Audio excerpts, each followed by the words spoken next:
नमस्कार दोस्तों, कासन स्टडी के ऑनलाइन क्लासेज में आप सभी का स्वागत है। तो आज हम यूपी पीसीएल को ध्यान में रखते हुए कुछ महत्वपूर्ण आंकड़े लेकर के आए हैं जो आपके एग्ज़ाम में यहाँ से काफ़ी क्वेश्चन निकलते हैं और अधिकतर बच्चे गलत कर जाते हैं। तो यहाँ से आपका एक नंबर श्योर है, यहाँ पर ये चीज़ आपको गलत नहीं करना है। तो यहाँ पर टोटल हम 42 आंकड़े बताएंगे, जो 42 आंकड़े आपके बहुत इंपॉर्टेंट हैं। आइए वो देखते हैं 42 आंकड़े की क्या क्या है। जैसा कि यहाँ पर हम यहाँ पर एक एक करके करवाते जाएंगे। पहला आंकड़ा क्या कह रहा है, तो पहला आंकड़ा में हमारा क्या कह रहा है, इसको देखिए। सबसे पहले कलर चेंज कर लें। हाँ, पहला आंकड़ा क्या है, जैसे लिखा गया है पृथ्वी का गुरुत्वीय त्वरण। तो पृथ्वी का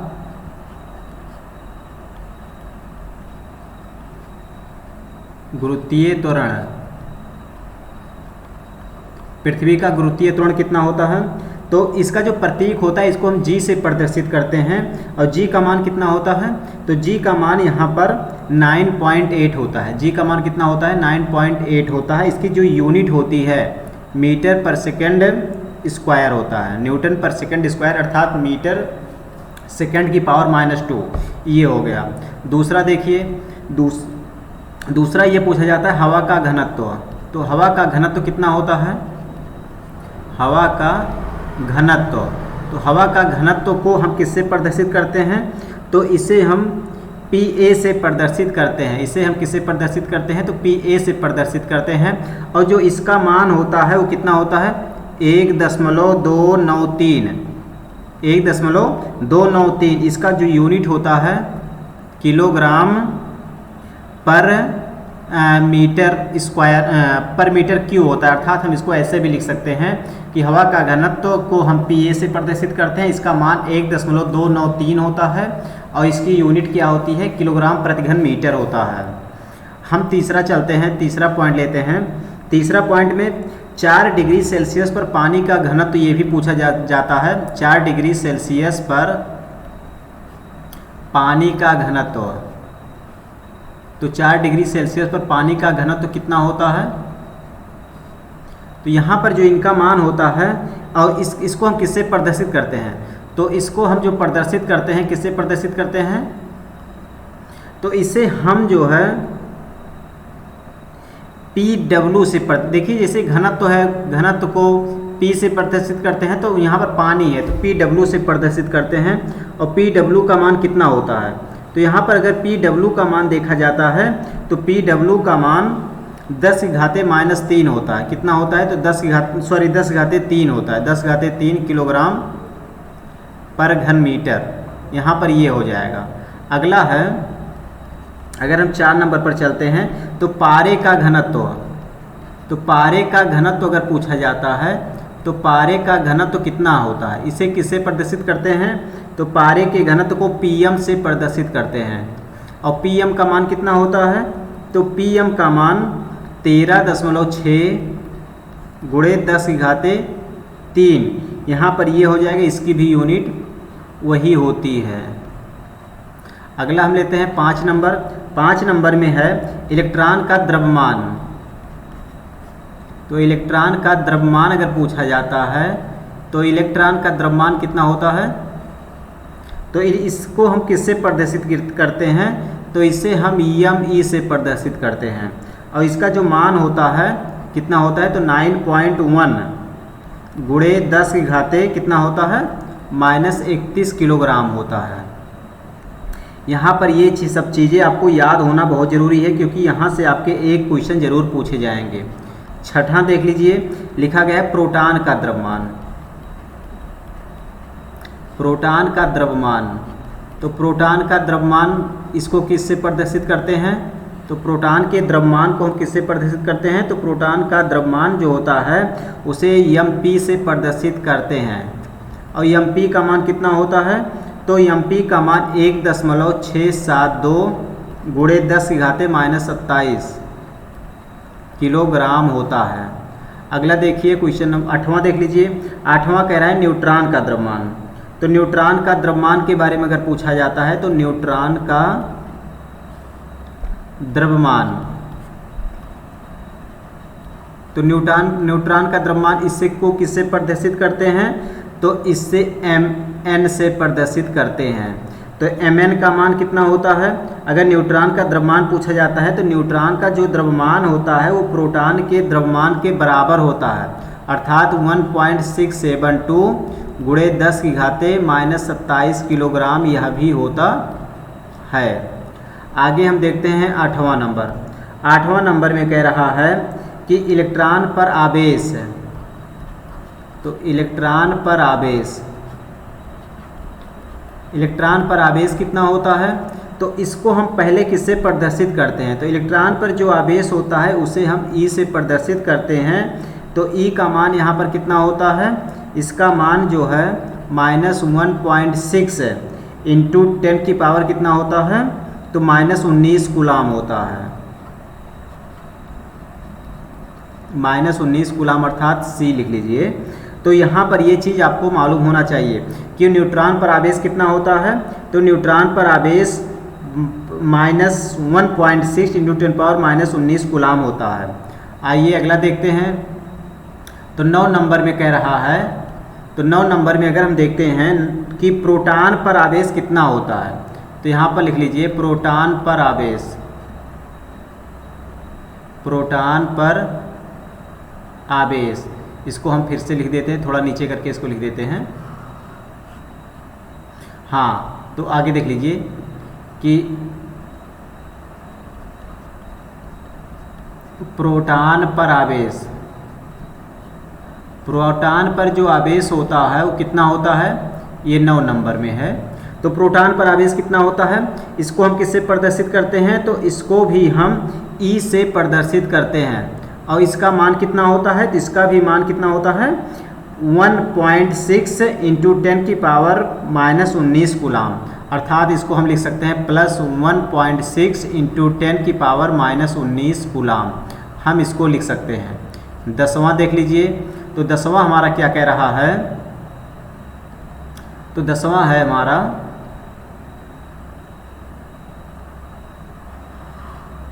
तो 10वां में हमारा कह रहा है, देखिए कि निर्वात में प्रकाश का वेग। तो लिख लीजिए निर्वात में प्रकाश का वेग, निर्वात में प्रकाश का वेग।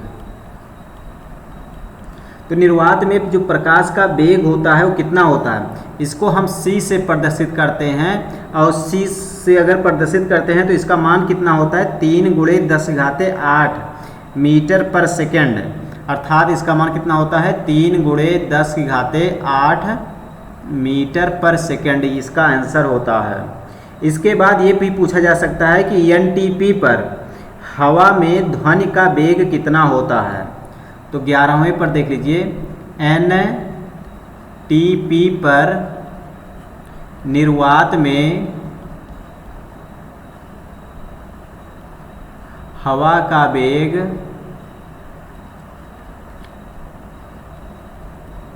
कितना होता है? सॉरी, यहाँ पर हम तो पूरा लिखते चले गए, आपको केवल समझना ही तो है। तो हाँ, यहाँ पर निर्वात में हवा का वेग, तो हवा का वेग कितना होता है? तो इसको हम किससे प्रदर्शित करते हैं? तो निर्वात में अगर NTP पर हवा में, हमने क्या लिखा है? हवा का वेग, सॉरी यहाँ पर हवा का वेग नहीं, ध्वनि का वेग रहेगा। यहाँ पर ये भी मिस्टेक हो गया। तो हम इसको यहाँ पर क्या लिख देंगे? यहाँ पर लिखेंगे ध्वनि का वेग। तो ध्वनि का वेग कितना होता है? तो NTP पर जो ध्वनि का वेग होता है इसको हम V से प्रदर्शित करते हैं। और V का जो मान होता है 332 मीटर पर सेकेंड होता है, 332 मीटर पर सेकेंड होता है। 12 नंबर देख लीजिए, पानी का विशिष्ट ऊष्मा कितनी होती है? तो पानी का विशिष्ट ऊष्मा, पानी की जो विशिष्ट ऊष्मा होती है इसको हम किससे प्रदर्शित करते हैं? तो इसको हम यश से प्रदर्शित करते हैं। इसको हम किससे प्रदर्शित करते हैं? तो यश से। और इसका जो मान होता है कितना होता है? तो यश का जो मान होता है वो 1 कैलोरी प्रति ग्राम, 1 कैलोरी प्रति ग्राम प्रति डिग्री सेल्सियस होता है। अर्थात हम इसको ऐसे भी लिख सकते हैं, देखिए यहाँ पर ग्राम प्रति डिग्री सेल्सियस, अर्थात इसको हम ऐसे लिख सकते हैं। देखिए अगर हम इसको लिखना चाहते हैं तो ऐसे लिख सकते हैं। देखिए यहाँ पर 1 तो लिखा ही गया है, तो 1 के बाद हम क्या लिखेंगे, कैलोरी ग्राम की पावर -1 डिग्री सेल्सियस की पावर -1।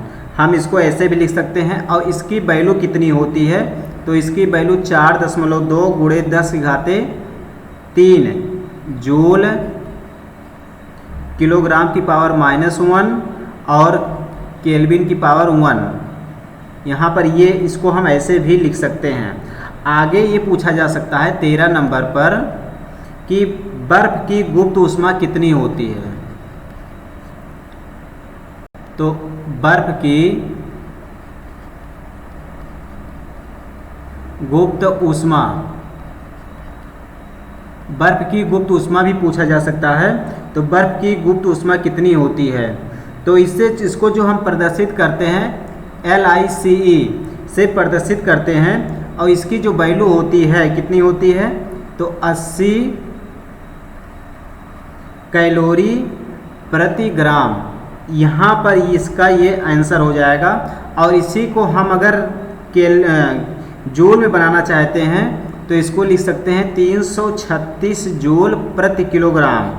336 जूल प्रति किलोग्राम इसको हम लिख सकते हैं। इसी प्रकार से भाप की भी गुप्त ऊष्मा पूछी जा सकती है। तो लिख लीजिए भाप की गुप्त ऊष्मा, भाप की गुप्त ऊष्मा।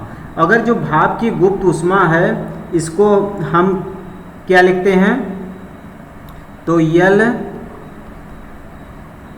स्टीम लिख सकते हैं। यल स्टीम, तो ये इसका जो मान होता है, यल स्टीम का मान कितना होता है, तो जो यल स्टीम का मान होता है, तो यहाँ पर फिर से लिख लीजिए यल स्टीम की जो वैल्यू होती है कितनी होती है, तो यहाँ पर यल स्टीम की वैल्यू 540 कैलोरी प्रति ग्राम होती है। इसको अगर हम जूल में देखते हैं तो 2.268 गुणे 10⁻6 जूल प्रति किलोग्राम होता है। यहाँ पर ये जूल में हो गया। आगे हम चलते हैं 16 नंबर पर, 15 तक हो गया है। 16 नंबर में कह रहा है कि अगर आपसे ये पूछा जाता है, अभी 15 नंबर नहीं हुआ है, तो हम इस सबसे पहले आपको 15 नंबर बताते हैं। तो यहाँ पर अगर हम देखते हैं 15वां जो है, अगर ये पूछा जाता है कि सार्वत्रिक गुरुत्वीय नियतांक का मान कितना होता है, तो इसको लिख लीजिए सार्वत्रिक गुरुत्वीय नियतांक।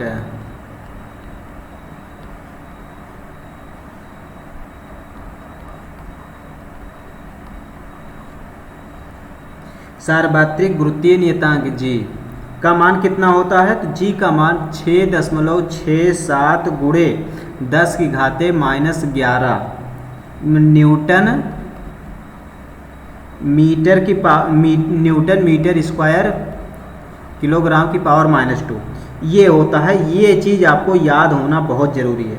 आगे हम 16वां पॉइंट पर ले लेते हैं कि सार्वत्रिक गैस नियतांक, क्या ले लेते हैं, सार्वत्रिक गैस नियतांक।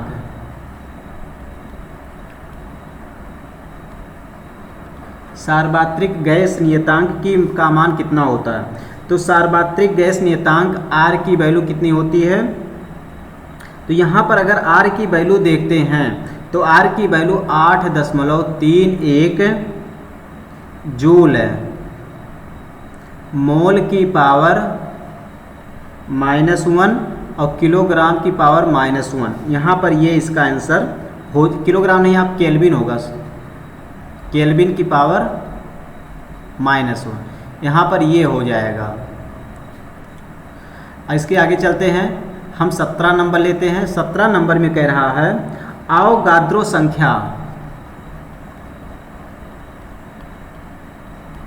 आवोगाद्रो संख्या की वैल्यू कितनी होती है। तो इसे हम यन से प्रदर्शित करते हैं और जो यन का मान होता है वो 6.023 गुणे 10 की घाते 23 मोल होता है, मोल की पावर -1। यहाँ पर ये हो जाएगा। 18 नंबर पर देखते हैं। 18 नंबर में कह रहा है कि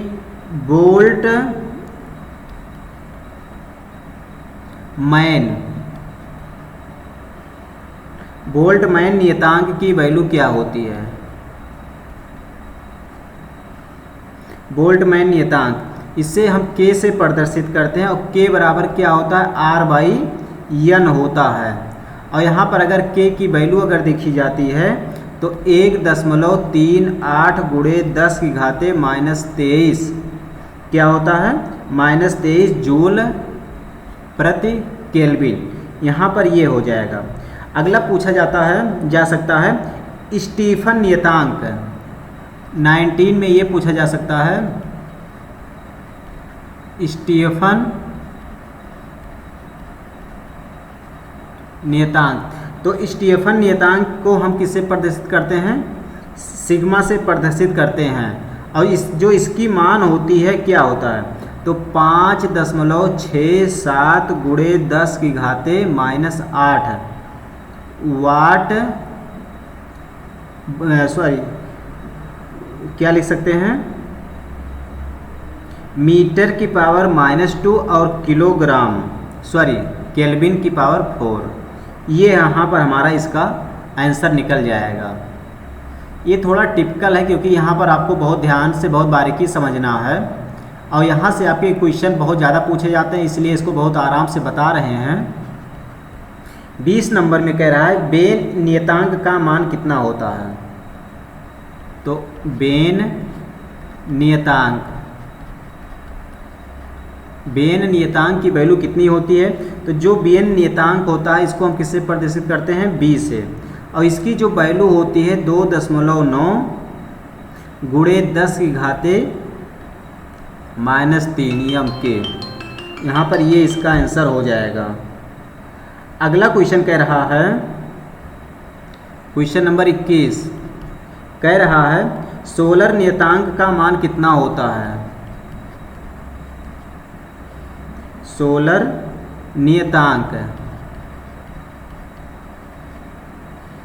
नियतांक का मान कितना होता है। तो सोलर जो नियतांक का मान होता है इसे हम यस से प्रदर्शित करते हैं। इसको किससे प्रदर्शित करते हैं, यस से प्रदर्शित करते हैं।